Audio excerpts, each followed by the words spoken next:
그런가 하면 검찰이 이화영 전 부지사를 추가 기소했는데 뇌물 혐의가 추가로 제기됐기 때문입니다. 어떤 내용인지 함께 보시죠. 자, 이거 보면 정말 대단해요. 이화영 부지사는 경기도 부지사를 했는데 뇌물을 얼마로 어떻게 어디까지 먹은 거냐라는 것과 관련된 내용입니다.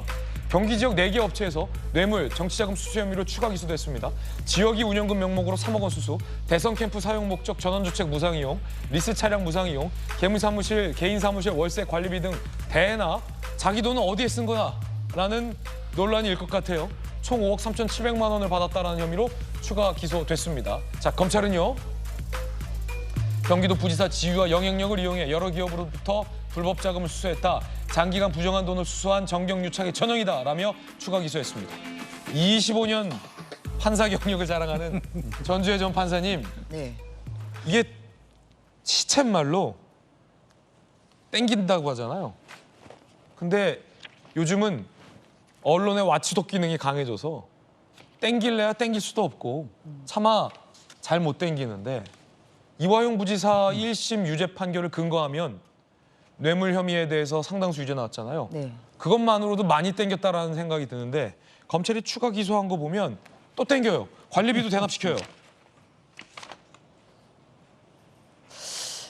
그러니까 이게 여기에 대해서 뭐 이화영 부지사 측에서는 좀 심한 거 아니냐 이제 이런 뭐 반응을 보인다는 언론 보도도 있습니다만 또 검찰 입장에서는 불의를 보고 그냥 넘어갈 수는 없는 거겠죠. 네. 예, 그래서 또 수사 과정에서 지금 5억 3천만 원이라는 거는 굉장히 큰 액수고 뭐 이것을 받았다는 것은 사실 굉장히 큰 도덕적인 하자뿐만 아니라 형사적으로도 큰 처벌 대상이죠. 네. 오히려 이런 것을 알면서도 눈을 감아준다는 것은 오히려 검찰이 특정인을 비호한다는 이러한 비판을 받을 수 있기 때문에 당연히 검찰로서는 안 이상은 그냥 넘길 수는 없는 이 정도의 그 위중한 사안이라고 생각을 하고 있습니다. 저는 그리고 앞서 지금 나온 그 주제 중에서 네네. 지금 이 이화영 씨 관련해서 갑자기 또 대북 송금 검사를 탄핵한다는 네. 것을 검토한다. 이것을 지금 민주당에서 하고 있다는 건데 정말 위험한 발상이고요. 그리고 저 법치를 무력화시키는 그런 위험한 발상이라고 생각합니다. 이게 검찰이 기소를 한 재판의 한 당사자이고요. 재판은 형사재판은 재판부가 있고 검찰이 있고 피고인이 있습니다.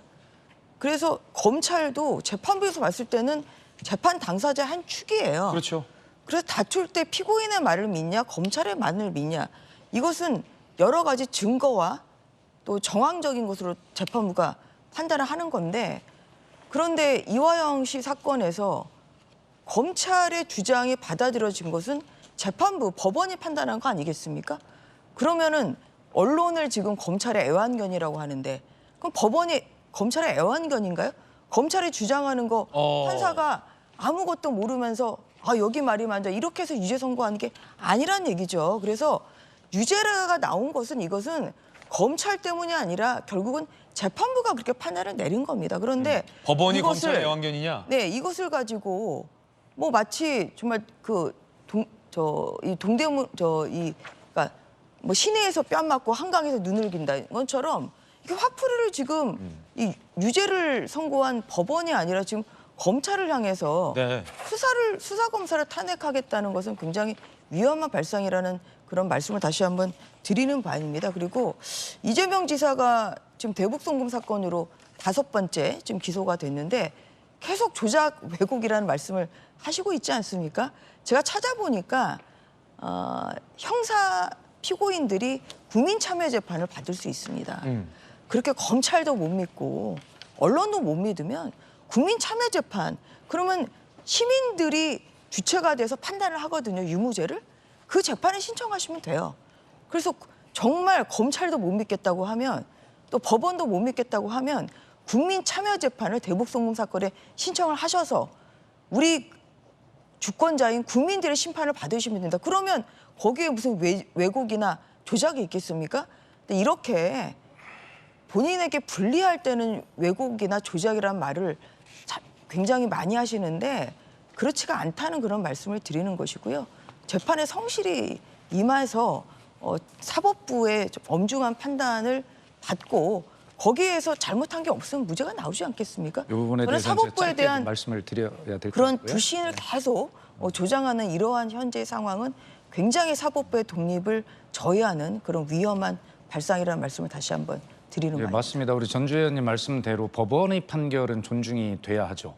그러나 검찰 수사 단계에서 뭔가 미진한 수사, 심지어는 조작 수사, 그다음에 명확한 증거와 증언들, 증인들이 드러났는데도 그것을 공소장에 기록하지 않고 선택적으로 검찰이 이 피고인에게 불리한 것만 만든 공소장을 가지고 법원이 판단하면 그 오염된 공소 내용에 대해서 법원은 그것을 보고 판단하기 때문에 쉽게 얘기해서 법원도 잘못된 판단을 할 수 있는 것이죠. 그러나 민주당이 지금 주장하는 것은 이 이화영 재판에서 명확히 드러났던 그 어떤 스마트팜 비용이라든가 방북 비용이라든가 이런 것들이 아니라고 하는 그런 어떤 증거들, 국정원의 문서라든가 뭐 이런 것들이 다 드러났고, 그다음에 안부수 재판이 왜 같은 법원에서 다른 재판부만 다른 것인데 왜 정반대의 결과가 나왔는가? 안부수에 대해서는 이 800만 불이라고 하는 것이 결과적으로는 그 쌍방울이 대북 사업 주가를 위한 것이었다고 판결을 했는데 왜 같은 사안에 대해서 이재명에 대해서는 이화영에 대해서는 여기에서 이것이 이재명의 방북 비용이다. 뭐 이렇게 다른 판단을 내리는가?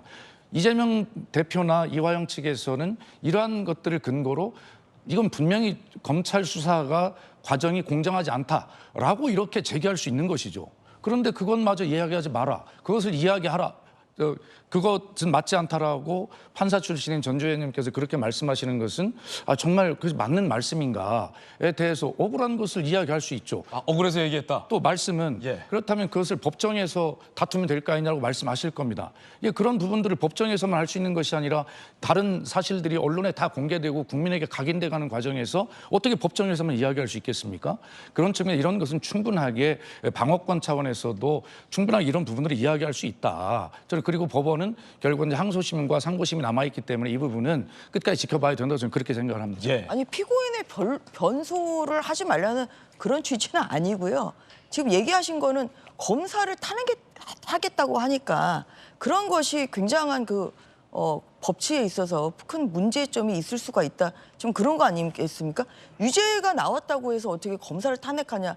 이런 것에 대해서 우리 박 의원님이 동의하시는 건 아니잖아요. 아니요. 본인의 변소 내용. 동의를 합니다. 내가 억울한 것을 당연히 그것은 법정에서도 얘기할 수 있고 언론에서도 얘기할 수 있고 다 얘기를 할 수 있죠. 제가 그것을 지금 문제 삼은 건 아니에요. 오히려 유죄가 나왔다는 이유로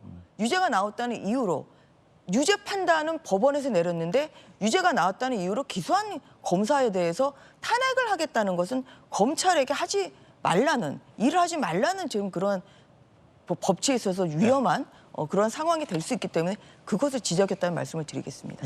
두 분 말씀 충분히 전해드리고 있습니다. 서울시 부시장이 사실 앉아 계세요. 부시장 출신이. 서울시 부시장을 역임하신 김영주 의원님께 드리는 질문입니다. 네. 이재명 대표가 그랬잖아요. 이화영이 바보냐. 그 멀쩡히 대북 제재 있는 거 알면서 기업 돈 북한에 주게 하면 불법인 걸 알면서도 그걸 감내할 만큼 이화영이 바보냐 그랬잖아요. 그런데 지금 보세요. 뇌물 유죄 받았죠. 그런데 검찰이 5억대 뇌물 또 받은 거 추가 기소한다는 거잖아요. 그러면 이화영이 바보냐? 뇌물 받으면 불법인 거 아는데? 에 대한 질문을 이재명 대표에게 기자가 한다면 이 대표는 뭐라고 답변할까가 궁금했습니다, 사실. 사실 공공하죠. 그러니까 그런 면에서 또 이재명 대표가 억울한 부분도 있을 겁니다. 왜냐? 사실은 이화영 부지사를 선임하게 된 계기는 사실 어떻게 보면 이해찬 총리의 예스일 수도 있어. 본인 스스로의 선택이 아니었기 때문에 저런 부분이 전체 이미지의 타격이 내한테 온다는 불만을 가질 수 있겠다는 생각을 하나 하고요.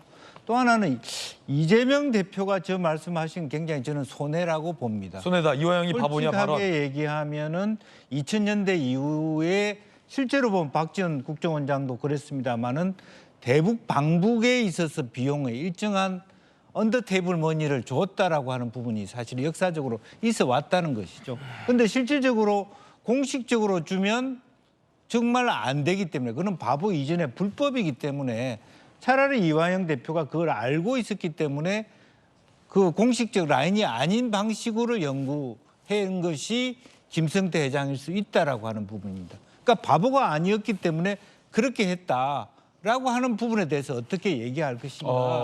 저는 그런 부분이 더 아프다고 보여집니다.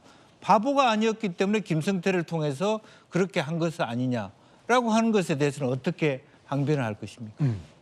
글쎄요, 이재명 대표가 이화영 부지사가 바보냐 이렇게 이야기했는데 저는 반문하고 싶어요. 그러면 판사가 바보냐? 신진우 부장판사 18년 동안 판사했는데 신진우 부장판사가 바보입니까? 둘 중에 하나는 바보예요. 이재명 대표 말대로라고 하면 이화영이 바보냐 신진우가 바보냐. 둘 중에 한 사람 바보일 텐데 저는 이화영 쪽에 그 표를 갖다 던지겠습니다. 갑자기 왜 투표를 하세요? 네. 이화영이 바보라고요. 저는 그런 생각이 듭니다. 예, 정영진 변호사님의 개인적 견해였습니다.